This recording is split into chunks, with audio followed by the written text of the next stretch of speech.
afternoon, 1 on Thursday the 12th of February. Um, First things first, a correction. My mum and dad, their anniversaries this month on 26th of February, not 26th of March. I was corrected by our Sarah yesterday. We did go up to Crem. We flowers that me and Vic took up on Sunday, and then a card from our Sarah and Matt.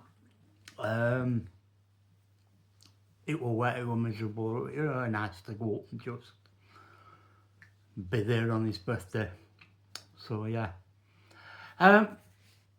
12th, another diary entry. Only a short one.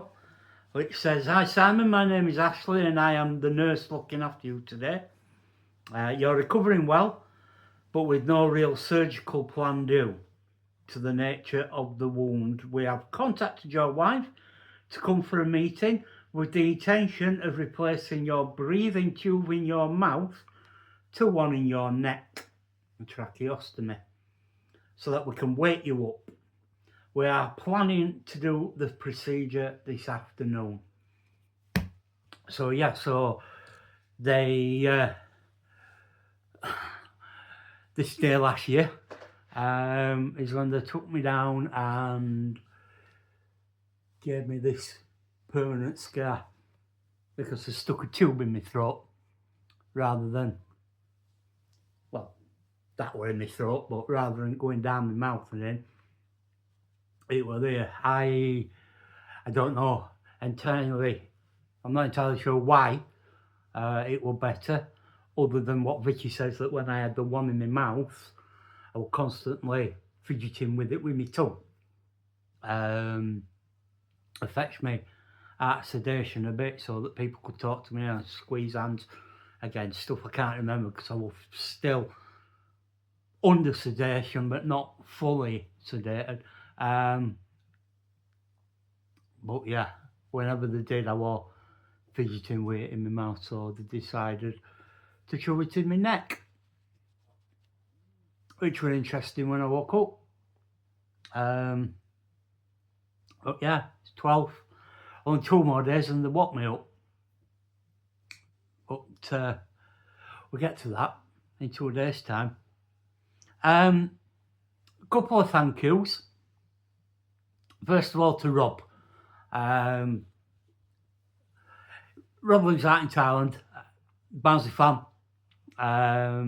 Follow each other on Twitter, and without fail, he's been watching every one of these.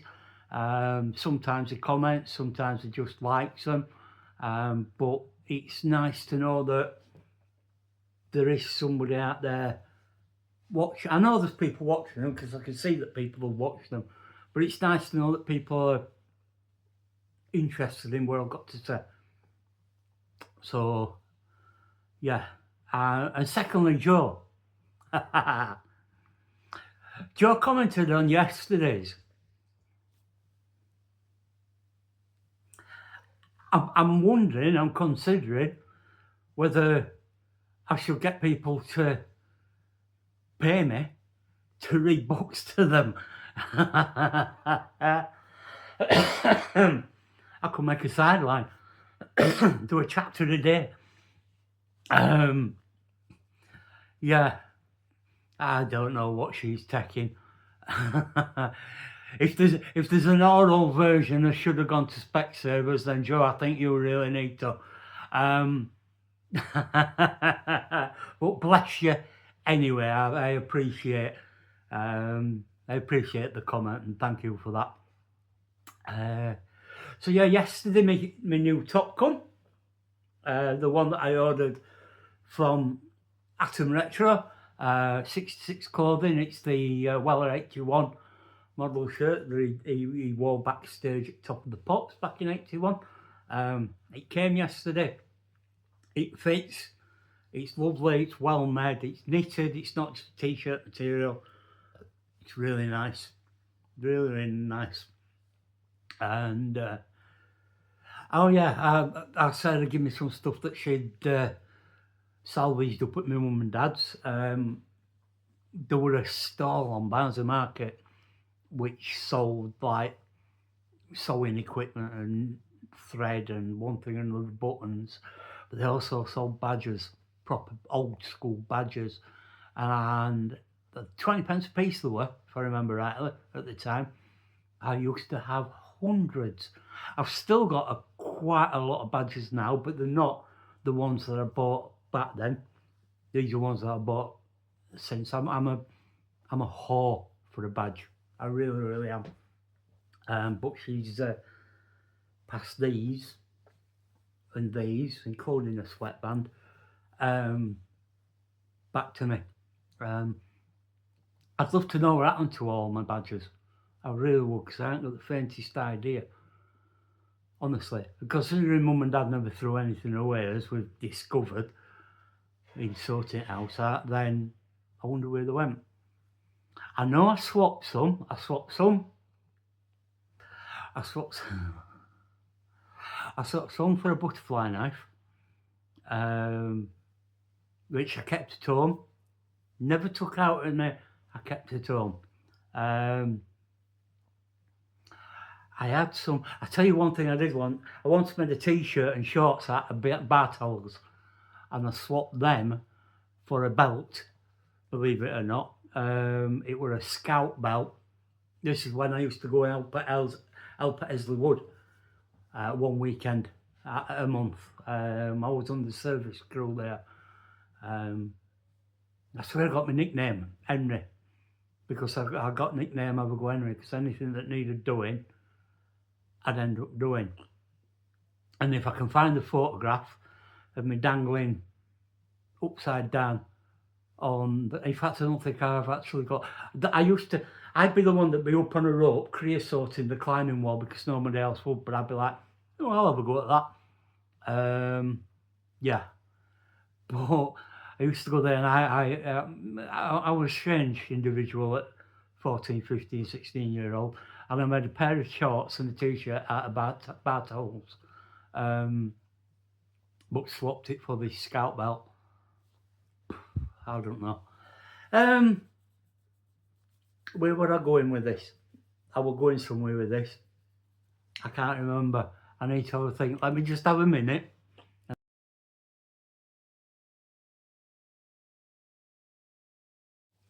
I'm back. Yeah, there were this in Whit Badgers as well, which is something I'd never seen before. It's whatever it says on it, from when my dad used to work at Ransom Rapier. Something to do with exports, one thing or another. It was a draftsman, my dad, and he worked at Ransom Rapier. So he met my mum before I turned to Newton Chambers and then became Ransom Rapier. But yeah, engineering draftsman, my dad. But oh, there you go.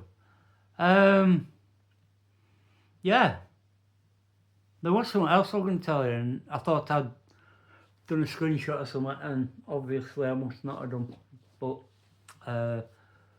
yeah. So yeah, Thursday. Been watching some. I'm not going to say it's a guilty pleasure because I absolutely love it. I'm not ashamed to say of it. Yeah, and oh god, I've watched every single episode, every single series, and I can't remember what's called. Bangers and Cash. That's it. One place I'd love to go. I'd love to go to see them. Yeah, go and have a walk around and see what they've got. Not that I've got the money for any of it. I certainly can't drive any of them. I mean, I can't. The only people that have given me lessons were my old mate Dave and Vic. And Dinners once went out with me. Now, Dinners used to be a driving instructor, and he actually said that I could pass my test just by going out with me once. But I've never had any official driving lessons, and the way I am now, I don't think I ever will. The likelihood of me getting back on a scooter is very, very minimal. Unfortunately, because I love my scooters. So yeah. Well, there we go. So yeah. I don't think I've got much else to tell you today. And if I think of it after this, there'll be a part 3. We'll see. We'll see. So yeah, unless there's anything else, I'll see you tomorrow. Take care, fam.